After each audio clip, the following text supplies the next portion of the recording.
আমি শিওর তোমরা অনেকেই মাদুরাই থেকে মাত্র 10 কিলোমিটার দূরে এই সামানার পাহাড়, যেখানে রয়েছে অনেক জৈন আর হিন্দুদের স্মৃতিস্তম্ভ, দেখোনি। মাদুরাইতে আমার আলাপ হয়েছে শ্রীকুমারের সঙ্গে। ও একজন ফর্মার জার্নালিস্ট আর হিস্ট্রিতে রয়েছে ওর বিশেষ আগ্রহ। ওই আমাকে সাজেস্ট করে এখানটায় যাওয়ার জন্য। ব্যাপারটাকে আরও বেশি আকর্ষণীয় করার জন্য আমরা খুব ভোরে বেরিয়ে পড়লাম সামানার পাহাড়ের উদ্দেশ্যে, ওখান থেকে সানরাইজ দেখব বলে। মর্নিং।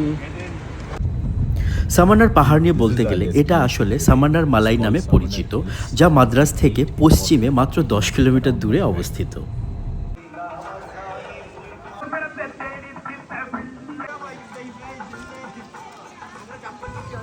এই পাহাড়ের ওপরে রয়েছে অনেক জৈন ও হিন্দু ধর্মের স্মৃতিস্তম্ভ, যা আর্কিওলজিক্যাল সার্ভে অফ ইন্ডিয়া দ্বারা সংরক্ষিত।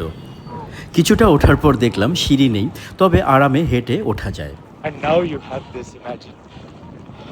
Look at this culture. সূর্য মামা তখনও ওঠেনি, উঠবো করছে, আর শ্রীকুমার আমাকে জায়গাটা নিয়ে বলছিল। So these are bas-relief structures of 8 Jain Tirthangars. These sculptures were also painted with natural dyes, because in the last Parshvanath sculpture you will see remnants of a natural dye. See, there are red tints there. Yes. Give it. See how old this is? This is from the 2nd century CE, so it is easily more than 1800 years. ভাবা যায় ডিসেম্বরের সকালে শুধু একটা জামা পরে sunrise দেখছি। সত্যি তামিলনাড়ুতে একদম শীত পড়ে না।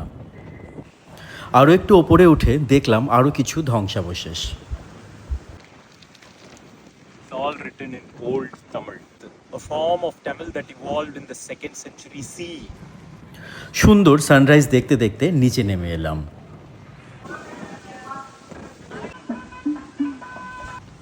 চললাম পাশের একটি পাহাড়ে, যেটা জৈন হিল নামে খ্যাত। আর সেখানে রয়েছে ভগবান মহাবীরের পাথরে খোদাই করা বড় একটি মূর্তি। This is the biggest bas-relief sculpture of Mahavira in South India. So this cave had Jain beds, rock-cut Jain beds. Okay. But over time, it had a natural collapse. If you can see, there are a lot of rocks that descended into the cave and it got destroyed.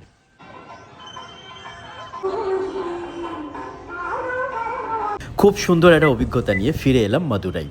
আর ব্রেকফাস্টের জন্য এলাম আমসাভাল্লি ভবন, যেখানে আমি try করব বিখ্যাত Madurai parotta with goat kidney curry. তোমরা মাদুরাইতে এলে মাদুরাই পরোটা কিন্তু অবশ্যই ট্রাই করো। Thank you Srikumar for this lovely experience. মাদুরাইয়ের এত কাছে এত সুন্দর একটি জায়গা আছে, তোমাদের জানা ছিল কিনা কমেন্টে জানিও।